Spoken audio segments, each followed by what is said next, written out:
Welcome to this pre-recording of lecture 20, scheduled for the end of week 7 in our 8-week summer course on Computer Algorithms 1.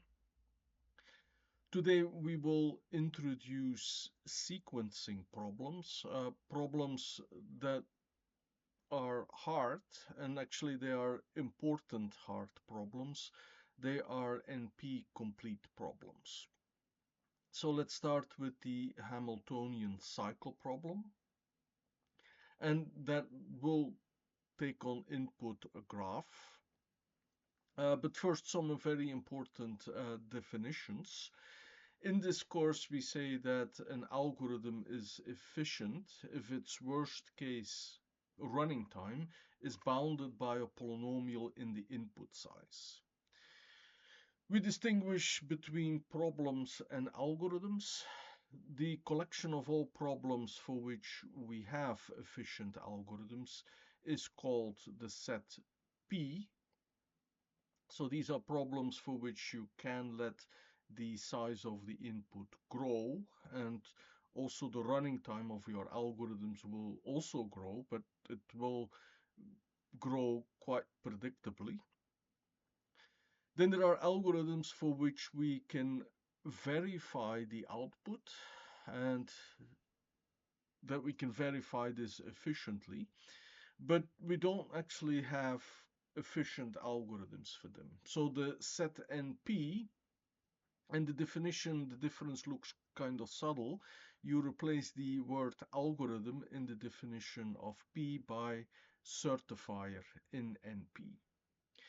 Now, if we have a problem that is NP complete, then actually this means that if you had an efficient algorithm for that NP complete problem, there wouldn't be any distinction between the set P and the set NP. So that is still an open problem, although most people believe that P is not different, is not the same as NP. Now we will prove that certain problems are NP complete. That is harder than looking for just whether a given algorithm is running in polynomial time or not. So we are at the end of week 7 in our 8-week course, so we are looking at much harder problems. So let's look at a problem that is known to be hard. That is the Hamiltonian cycle problem.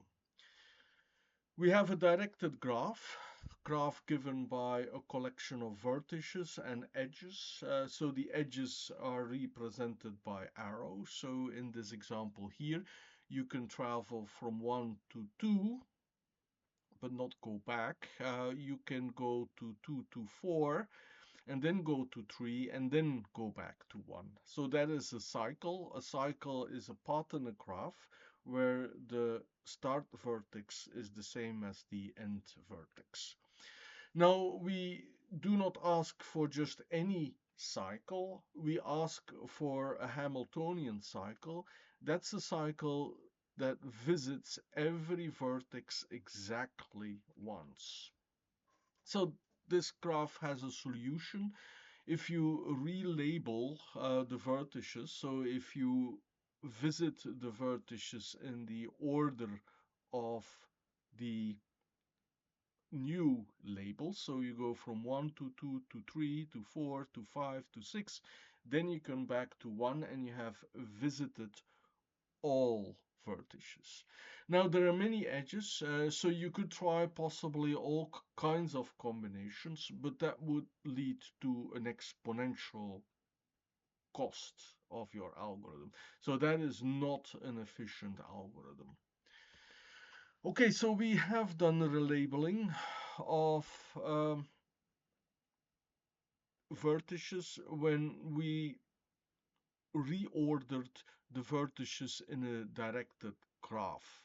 And we've seen that if you, in a directed graph, if there are no cycles, then you can always do this. And the other way around. So detecting whether there is a cycle can be done very efficiently. So again, the problem is actually different. So we actually want a cycle, and you can actually decide this quite quickly if there are no cycles. So you do the topological ordering. But we want to solve this problem in generality. Um, so the problems that we consider are hard, but they are very important nonetheless. And you may be faced in the problem of actually solving those problems. Now, develop an algorithm to find a Hamiltonian cycle. I already indicated one of them, but we also considered dynamic programming in this course. Dynamic programming is very good as organizing a systematic search. So think about starting at one of the vertices and taking that vertex away from the graph and then look at, so there is an incoming path, an incoming edge to that vertex and an outgoing edge. If you would have a source or a sink, you would be done.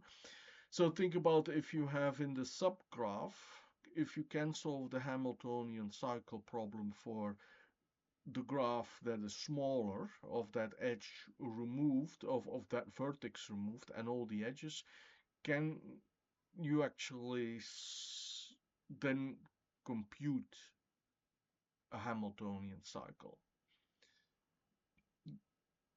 So think about the reasonings that we did for the dynamic programming.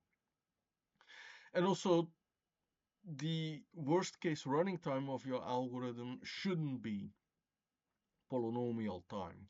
So you should find an expression where most likely the size of your problem, size of the problem is the number of vertices, number of edges, where that actually appears in the exponent of the function that represents the running time of your algorithm.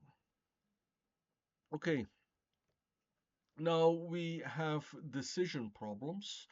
These are easier to work with. And in our setting, we have shown that if you can solve the decision problem efficiently, or if you have the optimization problem, then the decision problem follows simply by a binary search. So we work with decision problems because then we no longer have to deal with the reformulation of the output.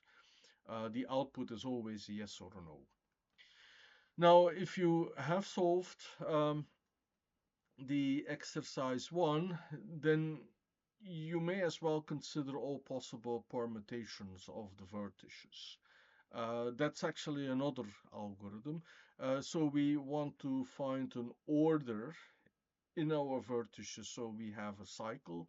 Well, this very straightforward algorithm would be to enumerate all possible permutations. So in the independent set problem and the vertex cover, we were thinking about running through all the subsets. Here actually the obvious brute force way of working is to work with enumerating all permutations. That's why it is called sequencing. Okay, so we have to solve that this problem is NP complete. We first have to solve to show that we have an efficient certifier for this problem. So again, what is our general strategy? If for a problem to be incomplete, we must have an algorithm that's given any output and the input of the problem that verifies whether that output is a solution to the problem, and we can only use a polynomial number of steps in the size of the input. The second step is the hardest step here, so you have to select a problem that is known to be NP complete. In some sense, in this stage of the course, it's actually easy. We have essentially only seen one problem that NP complete in the previous lecture. So in some sense, we don't have too much choice, but in general, there is a lot of choice. So there are thousands and thousands of problems that are NP complete. In some sense, you look for problems that are very similar. And then you show that any NP complete problem can be reformulated in your specific problem. Because the problem you selected is NP complete, it means that any problem that for which you have an efficient certifier can be reformulated into that problem Y and then also into your problem. And again, what does it mean to reformulate in polynomial time? You can solve the problem, the general problem, Y, using your algorithm, your black box solver, any solver that you have for your specific problem, after reformulating the input of Y into the input of X in a polynomial number time of elementary computational steps. So the statements that we make in this lecture are proven by mathematical proofs, but they include algorithms. So the two exercises that will follow will actually ask you to execute those algorithms. And these two exercises are kind of critical in the understanding in the third step. So the first step is kind of basic. So you have an algorithm and you have to show that it runs in polynomial time. The third step also follows a technique. It's the second step that is kind of critical here, and that's the purpose of the lecture, showing how this is done. Okay, so our Hamiltonian cycle problem is in the set NP because we do have an efficient certifier. If somebody comes up with an input, that's a directed graph, and comes up with the order of the vertices. So, and that person claims, look, if you visit all the vertices, so you can visit all the vertices in that order using the edges in the graph. Okay, so you have to indeed, if you certify this, you have to run through the sequence twice because every vertex cannot be repeated. So you have to make sure that the length is indeed the number of vertices and that every vertex is actually visited only once. That's linear. And then you have to check that for every consecutive pair in the sequence, there is an edge. So you have to run through eventually all your edges. And that could be n times m. So that's the worst case cost. So here actually we don't really say what is the data structure. You just go through the list of all the edges and most likely you have them organized in a better way. So this algorithm probably runs in time proportional to the degrees of the vertices. But for the purposes of, so that's why actually we don't frame it as an algorithm. It looks rather naive. It's a very straightforward algorithm. In some sense, the material gets harder, but in the other sense, the algorithms that we consider here, we can be quite relaxed of what is an efficient algorithm. It is an efficient algorithm. Polynomial time in the input, the number of vertices and the number of edges. Okay, let's now transition into how we can represent any problem into a Hamiltonian cycle problem, which seems kind of a very specific problem. Does it have the universality that we actually need of an NP complete problem? Okay, so here is the difficulty of this problem. So that's actually the main result of this lecture, if you like.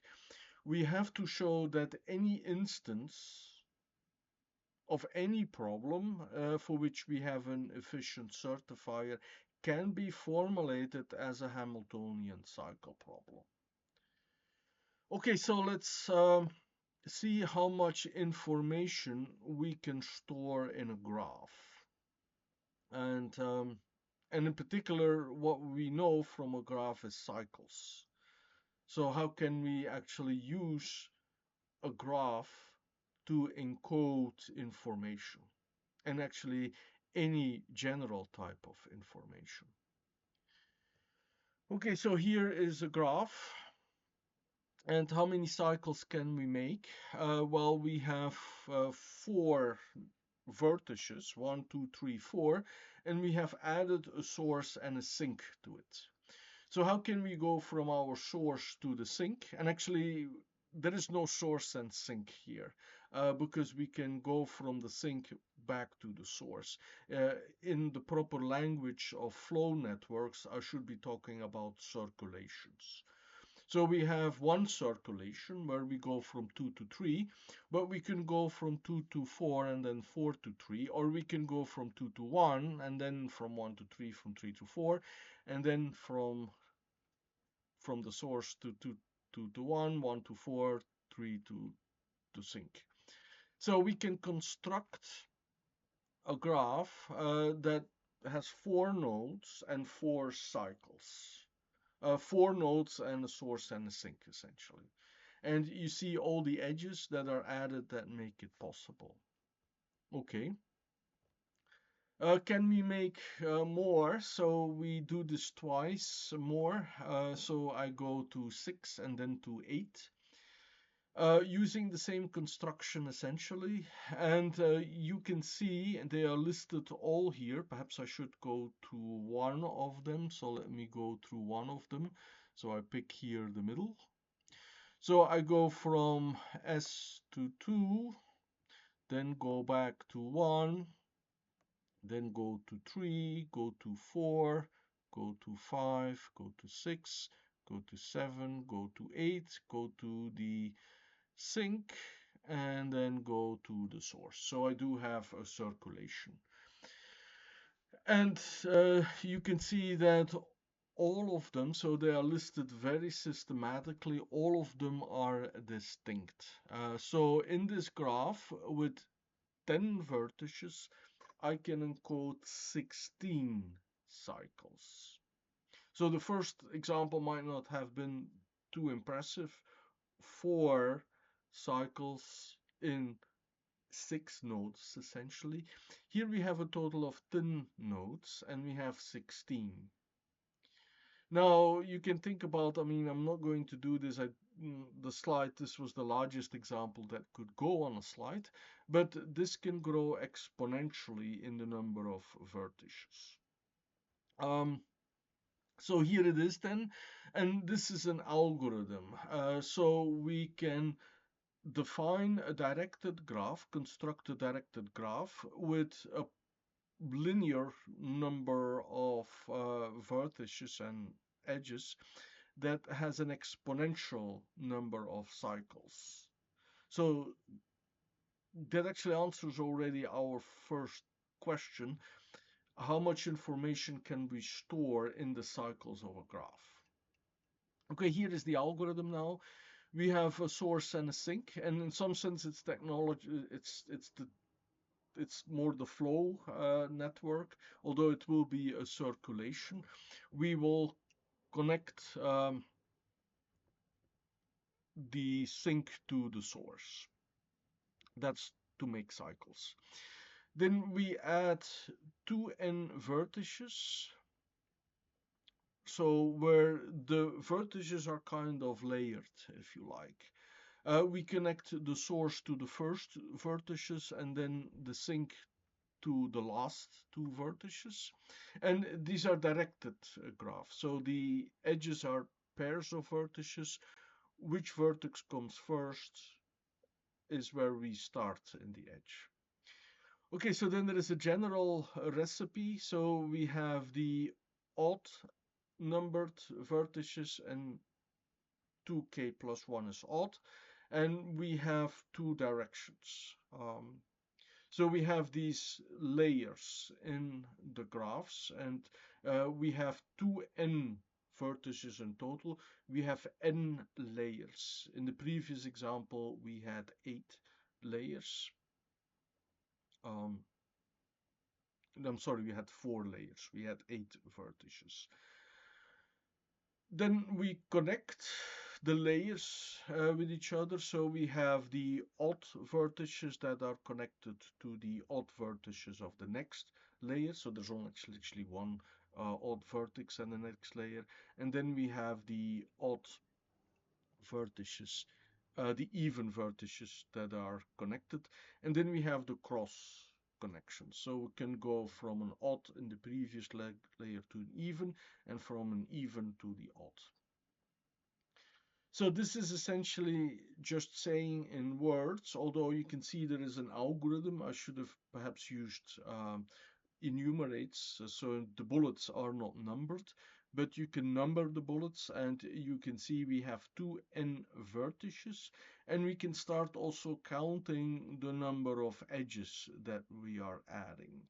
And it should be clear that we will have also a number of edges that doesn't grow exponentially. So we will have a polynomial size and still be able to represent actually an exponential amount of information in all the cycles. Okay, so it's all about transforming information. So here is now the exact count. So this lemma summarizes the algorithm on the previous slide. So we can make a graph with 2n, an exponential number of Hamiltonian cycles, with 2n plus 2 vertices and 6n plus 1 edges. And it is a very basic count. So we get to 2n plus 2 by having the 2n of the even and the odd vertices, the source and the sink. And then we have the number of edges that is counted here. Perhaps I should go through it very systematically. We have the 5 plus 2n. So the 5, so we are connecting the source to the sink to the source. And then we are having the source connected to the first two, and the sink is connected to the last two. So that gives you the 5. We have the 2n connecting the evens with the odds with the evens, and then we have the cross connections. We have to subtract 4 of them because we actually go from 1 to n, and that is the count. So okay, so then we have to show that we do have the cycles, so we can be traversed in forward and backward order, and we can go from level to level. And we have added that extra connection from the sink to the source. So there you can see we have the 2 to the n coming in. Very good. We can store a lot of information in a graph, in the cycles of a graph. And now comes the reformulation. So if you think about 2 to the power n, you think about bit sequences of zeros and 1, and we can encode any cycle as what we have called earlier before a truth assignment. Or actually, it's a sequence of 4 bits. If you have 4 bits, then 2 to the power 4 is 16. And here you see all the assignments that you can make of 4 bits, and every assignment corresponds to a cycle. There is a recipe for this. If you travel from left to right, you have a 1. So I should first of all say that we have 4 layers. Uh, we have 4 bits. We set the bit to 1 if we went from left to right. We set the bit to 0 if we went from right to left. So that's an algorithm to encode every cycle into a sequence of bits. So here it's made very explicit for our first initial cycles, and that was actually the idea to make graphs that can store a lot of information in their cycles. So we have essentially two paths. We have two layers. Either we can go from left to right or from right to left. And there's two combinations, so 2 times 2 is 4. Okay, from a Hamiltonian cycle, we can encode bits. But actually, we want to go the other way around. We want to go from any bit sequence into a Hamiltonian cycle. And that is actually the key in proving that the Hamiltonian cycle problem is an NP-complete problem. Okay, we have only one NP-complete problem. So in some sense, in the previous lecture, we showed that we can use circuits to encode algorithms that are realized by electronic computers. So the tree satisfiability problem, therefore, is good. We can take then any circuit and translate it into a satisfiability problem. That's how we showed that the tree satisfiability problem is incomplete, is NP complete. So here, what is it? Tree satisfiability problem again. We have Boolean variables that can take in the value 0 or 1, false or true. We have clauses which are or statements with exactly 3 terms. The terms are either the Boolean variables themselves or the negations. And then we want to ask in this satisfiability problem, it's again a decision problem, is there a satisfying truth assignment? Here you see the example. Now, in order to show that the Hamiltonian cycle problem is NP complete, we have to show that any tree satisfiability problem can be written as a Hamiltonian cycle problem. So that the question, is there a satisfying truth assignment, is actually equivalent to the decision whether the graph has a Hamiltonian cycle or not. Okay, so this is the central problem. How can we represent now a clause by a cycle? So we have 3 terms. We have 3 layers in our graph, and we are encoding the paths going from left to right. If we actually have x1 and not the negation of x1, we put the arrow from left to right. If we have the negation, so we are putting the arrow from, so actually I should have indicated this is also an algorithm again.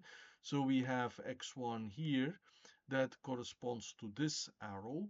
Then in another color we have this arrow that goes the other way around, and then we have another arrow, we have another term, and therefore another arrow.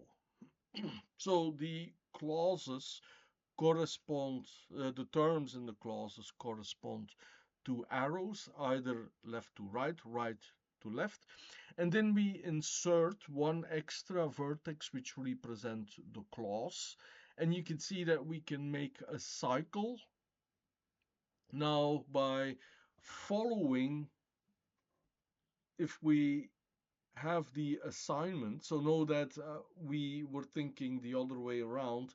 If we have cycles, we can have assignments.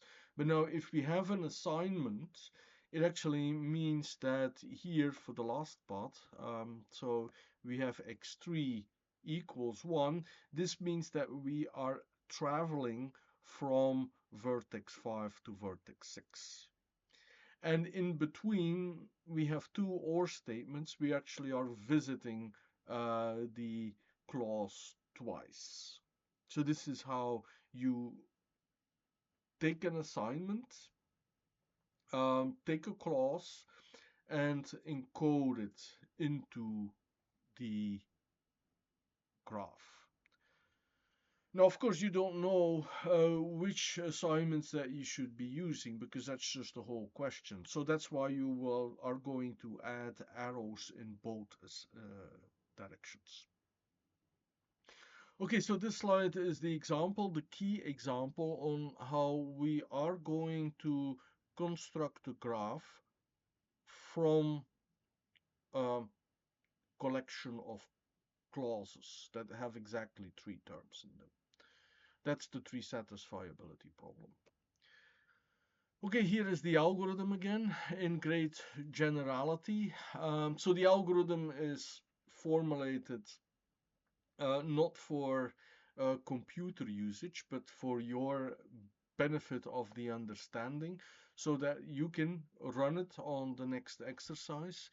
So we have a clause consisting of terms. So we are adding a vertex to a graph. So that's actually the clause. And then for every term in the clause, we add the vertices from left to right. If the if the term comes in without a negation. And then also we are making sure that we can actually, so there are the start vertices, the vertex A to the end vertex B. So we have to make sure that we can get to the endpoints in the different layers. And we do the edges in the opposite order if actually we have the negated statements. So we have to be able to travel backwards. And then we add the edges to connect the clause, as indicated in the picture on the previous slide.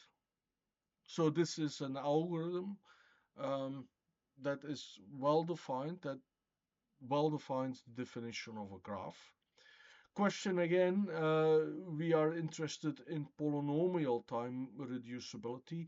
There should be a proof here that this construction will not lead to an exponential number of steps.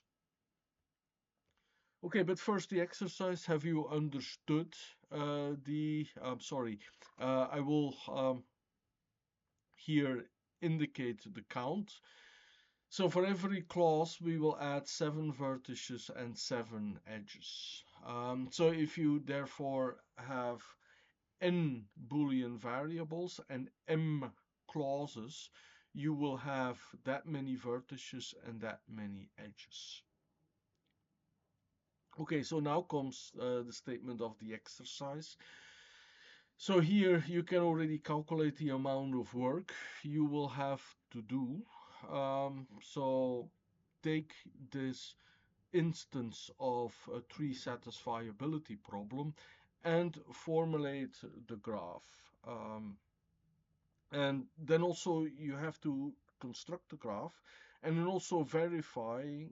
So we have also already solved the Hamiltonian, the tree satisfiability problem, how that assignment can be identified by the by a solution. So you can compute the satisfying truths statement by computing a Hamiltonian cycle in your graph. So this is an important exercise that will make you familiar with the algorithm to construct, to essentially encode a tree satisfiability problem into a Hamiltonian cycle problem. All right, so I said that there should be uh, a proof on the counts. We actually did the counts. So, but the two problems are so distant from each other that there is actually an important lemma. If you have solved the tree satisfiability problem, then you have a Hamiltonian cycle. If you have a Hamiltonian cycle, then you have solved the tree satisfiability problem. So the two problems are actually completely equivalent from the perspective of polynomial time reducibility. Okay, two ways. So what does it mean to have truth assignment that satisfies the um, expression? Well, it means that we can traverse the graph. So if we evaluating each and every clause, we actually visit all the vertices in our graph. And therefore we have a Hamiltonian cycle. So that's an easy way of doing this. Um, and if this is hard, please visit the pictures again. So if you have a Hamiltonian cycle, then you will actually visit all the vertices that correspond to the clauses. You will visit them and you will have traversed in this visit. You will actually have traversed the vertices in the order which correspond to a truth assignment. So you do have the opposite order for the negation or the left to right order for the original variables. So we will, by the construction of this graph, obtain a satisfying truth assignment, and we will have shown a solution to the tree satisfiability problem. So in some sense, what these lemmas do, they kind of summarize the central ideas in the constructions of the previous slides. So the constructions on the previous slides were introduced by examples. And then again, it are the algorithms that are essential. So the recipes to construct those graphs. Okay, I'm close to the end now. So the final conclusion is that the Hamiltonian cycle problem is NP complete. So we've shown that if somebody comes up with an order of the vertices and claims it is a Hamiltonian cycle, then you can efficiently certify this. In a worst case bound n times m, where n is the number of vertices, m is the number of edges. Okay, we only had actually one tree satisfiability problem to choose from, because that's what we have proven to be incomplete in the previous lecture. So we will construct a graph if we have given m clauses and n variables. Our graph can be constructed in n plus m time, so we have a polynomial time reduction of any input to the tree satisfiability problem as a Hamiltonian cycle problem. And we have shown that both problems are actually equivalent. So if we have a solution of the Hamiltonian cycle problem, then we can read off a satisfying truth assignment. And again, because tree satisfiability is NP complete, you can encode any problem for which we have an efficient certifier into a tree satisfiability problem, which then can be reformulated and solved by the Hamiltonian cycle. So if we now have a black box solver for a good solution for Hamiltonian cycle, if there would be an efficient algorithm for the Hamiltonian cycle problem, the sets NP and P would coincide. Okay, so that's the point why the Hamiltonian cycle problem is an important hard problem, and why actually also exercise 1 is important. That you can at least solve by computer a problem of the Hamiltonian cycle. Okay, so that's the end of this first pre-recording, the first half of this lecture, which introduced the sequencing problem. In the next pre-recording, in the second half of this lecture, we will generalize this problem to this traveling salesman problem, considering weighted directed graphs. Now, that problem is also NP complete, and we will show that we can reduce any instance of the Hamiltonian cycle problem to the traveling salesman problem. Okay, so we are nearing the end of this course. I hope that this lecture provided sufficient insight into how you could solve these two exercises.